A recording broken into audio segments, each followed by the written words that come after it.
When someone dies and his estate is governed by Belgian law, a distinction must be made between two situations depending on whether the person who died left a will or not.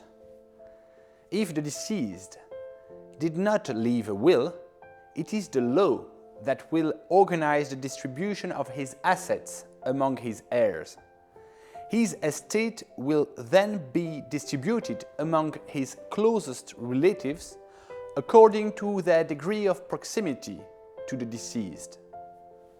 If the deceased left a spouse and children behind, his spouse will typically inherit the usufruct of his entire estate, while his children will inherit only the bare ownership.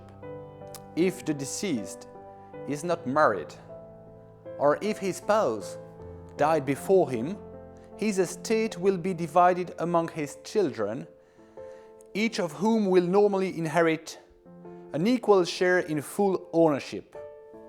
If the deceased left no spouse or descendants behind, his estate will be distributed among his other closest relatives, his mother, his father, his siblings, or if he had known, his cousins, his uncles, his aunts, and so on.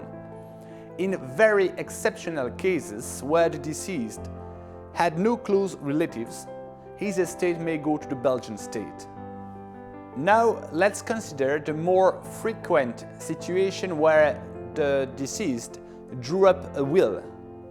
In that situation, his estate will be distributed in accordance with his wishes expressed in his will, provided, of course, that the instructions of the deceased are valid and can still be carried out at the time of his death.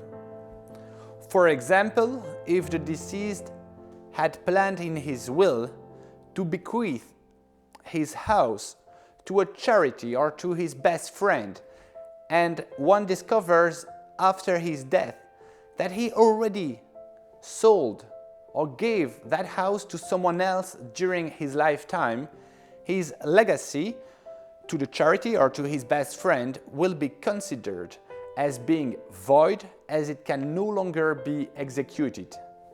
There are some limits under Belgian law to this testamentary freedom with which one can decide to distribute his assets upon his death in a will.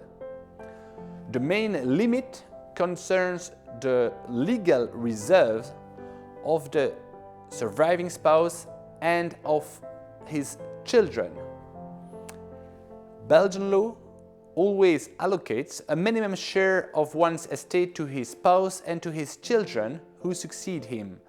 This minimum share that must go to the spouse is equal to half of the estate in usufruct, and the spouse must also always inherit the usufruct of the conjugal home, except in some very exceptional cases and subject to conditions. As regards the children, their minimum share, their legal reserve, is equivalent to half of the estate of their late parent in full ownership, which they must normally divide equally among them. Sometimes it is possible to opt for the application of a national law other than Belgian law to settle the succession and to circumvent these rules. According to a European legislation of 2012, people are allowed in Europe to choose between the application of the law of their habitual residence at the time of their death or the law of their nationality.